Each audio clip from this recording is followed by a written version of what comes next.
Mitos Gunung Merapi. Gunung Merapi meski bukan gunung tertinggi atau terbesar di Indonesia, tapi selalu berhasil menyita perhatian banyak orang. Gunung api yang dikenal paling aktif ini terletak di tengah Pulau Jawa.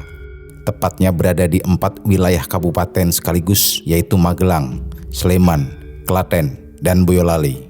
Sama seperti gunung-gunung lain di Indonesia, Gunung Merapi juga memiliki kisah mitologi tersendiri terkait pembentukannya.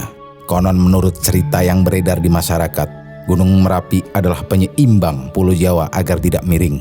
Alkisah, dahulu Pulau Jawa adalah sebuah pulau yang miring.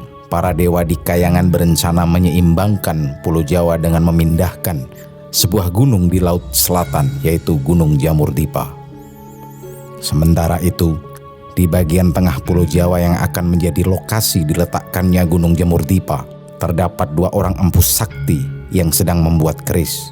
Mereka adalah Empu Rama dan Empu Pamadi. Batara Guru sebagai raja para dewa kemudian mengutus Batara Narada dan Dewa Penyarian untuk turun menemui kedua empu tersebut agar bersedia pindah. Saat tiba, Batara Narada dan Dewa Penyarian dibuat terkejut dengan cara pembuatan keris yang dilakukan kedua empu tersebut.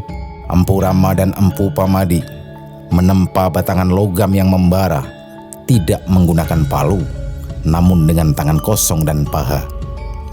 Setiap kali kepalan tangan dan paha dipukulkan ke logam, muncul percikan cahaya yang menyilaukan mata.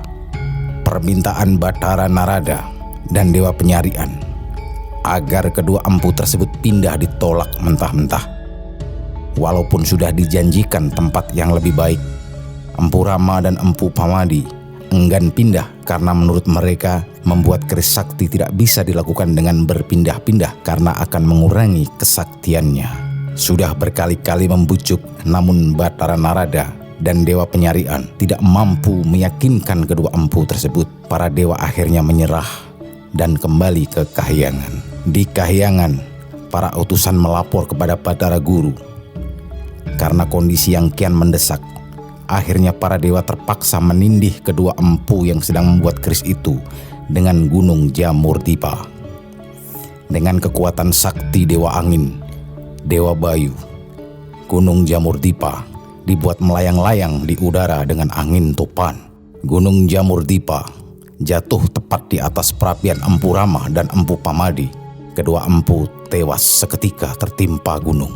Menurut kepercayaan masyarakat, roh kedua empu sakti ini kemudian menjelma menjadi penjaga di Gunung Merapi. Sedangkan perapian yang digunakan kedua empu untuk membuat keris berubah menjadi sebuah kawah lahar panas. Tak hanya legenda asal-usul terbentuknya Merapi, beberapa tempat diyakini para pendaki memiliki suasana angker dan terbukti kebenarannya. 1. Pasar Bubrah. Tempat angker yang paling terkenal di Gunung Merapi adalah Pasar Bubrah. Pasar Bubrah merupakan sebuah punggung bukit yang tepat berada di bawah kawah Merapi. Keadaan di lokasi ini cukup datar dan didominasi dengan bebatuan sisa letusan terdahulu. Di lokasi ini juga tidak terdapat pepohonan tinggi besar. Jaraknya yang hanya 1 kilometer sebelum kawah puncak Merapi membuat Pasar Bubrah menjadi lokasi favorit untuk beristirahat. Banyak pendaki yang mendirikan tenda di sini untuk bermalam dan menunggu matahari terbit di keesokan harinya. Ketika malam hari itulah para pendaki biasanya mendengar suara riuh di lokasi tersebut. Di bawah puncak Gunung Merapi ada daerah batuan dan pasir yang dikenal dengan nama Pasar Bubrah. Masyarakat setempat dan pendaki yang pernah ke sana percaya bahwa tempat itu sangat angker. Banyak orang yang meyakini lokasi itu sebagai pasar besar Keraton Merapi. Dan pada batu besar yang berserakan di daerah itu dianggap sebagai warung dan meja kursi milik roh dan makhluk halus.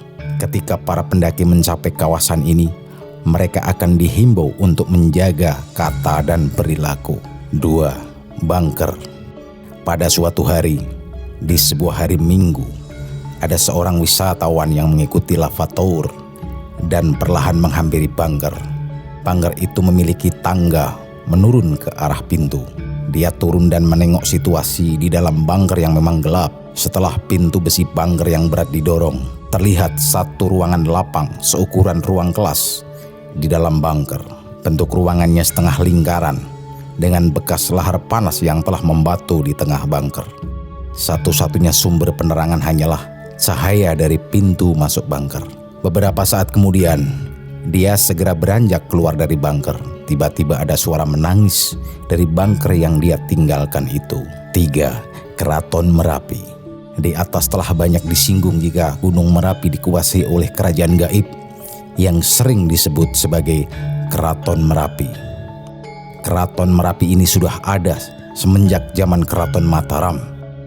Bedanya, Keraton Merapi semuanya dihuni dan dikendalikan oleh bangsa jin. Keraton Merapi dikenal memiliki hubungan yang erat dengan Keraton Mataram pada masa lampau. Bahkan ada cerita yang mengatakan jika Keraton Merapi membantu kerajaan Mataram untuk mengalahkan kerajaan Pajang dengan cara menewaskan pasukan kerajaan Pajang lewat letusannya. Keraton Merapi memiliki banyak tokoh terkenal yang namanya sudah tidak asing lagi di telinga penduduk sekitar. Berikut adalah beberapa tokoh yang dipercaya sebagai penghuni dari Keraton Merapi. Eyang Merapi.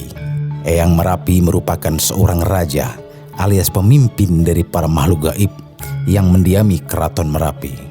Eyang Sapu Jagat. Eyang Sapu Jagat merupakan penunggu kawah Merapi dan menjadi pengambil keputusan apakah Merapi akan meletus atau tidak. Eyang Sapu Jagat memiliki 2 orang panglima yang bernama Kiai Grinjing Wesi dan Kiai Grinjing Gawat. Eyang Megantara. Eyang Megantara merupakan salah satu tokoh pemuka yang tinggal di puncak Merapi. Tugasnya adalah untuk mengendalikan cuaca dan mengawasi daerah sekitar Merapi. Nyi Gadung Melati. Seperti diulas di atas, Nyi Gadung Melati merupakan pimpinan para pasukan wanita Keraton Merapi dan bertugas untuk menjaga kesuburan tanaman dan juga menjaga binatang ternak di sekitar Gunung Merapi. Tokoh selanjutnya adalah Eyang Antaboga yang ditugaskan untuk menjaga keseimbangan gunung agar tidak sampai tenggelam ke dalam bumi. Kiai Petruk. Kiai Petruk bertanggung jawab terhadap keselamatan penduduk Merapi. Ia ditugaskan untuk memberitahu warga ketika akan terjadi letusan sehingga mereka dapat menyelamatkan diri. Kiai Sapu Angin. Kiai Sapu Angin merupakan salah satu pimpinan roh halus yang bertugas untuk mengatur arah angin. Kiai Wolawali. Kiai Wolawali merupakan salah satu tokoh yang tinggal di Istana Keraton Merapi. Tugasnya adalah untuk menjaga dan membersihkan teras Keraton Merapi. Kartodimejo. Selain sebagai komandan pasukan, Kartodimejo juga bertugas untuk menjaga ternak dan satwa yang ada di gunung. Ia juga sering memberi informasi mengenai waktu terjadinya letusan kepada para penduduk di sekitar Gunung Merapi. 4. Hutan, bukit, telaga, batu, dan gua semuanya angker. Beberapa hutan yang dianggap angker yaitu hutan Patuk Alap-Alap yang digunakan sebagai tempat pengembalaan ternak milik Keraton Merapi. Ada lagi hutan Gamelan dan Bingungan, serta hutan Pijen dan Belumbang. Katanya beberapa jenis binatang keramat tinggal di hutan sekeliling Gunung Merapi. Kisah tentang Gunung Merapi ini seakan takkan pernah habis untuk diceritakan. Kisah lain yang juga pernah diangkat ke layar kaca tentang misteri Gunung Merapi juga memunculkan tokoh seperti Mak Lampir, Kiai Ageng Prayogo, Sembara, Basir, Farida, Datuk Panglima Kumbang, dan Gerandong. Meletusnya Gunung Merapi beberapa waktu yang lalu juga melahirkan kisah tragis dan pilu.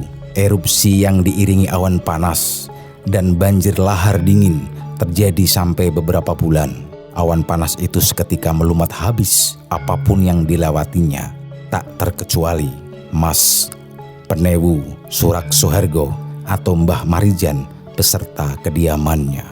Sepertinya Merapi mempunyai waktunya sendiri kapan akan muncul dan menunjukkan kegagahan dan kegarangannya, hingga banyak yang menyebut Merapi takkan pernah ingkar janji.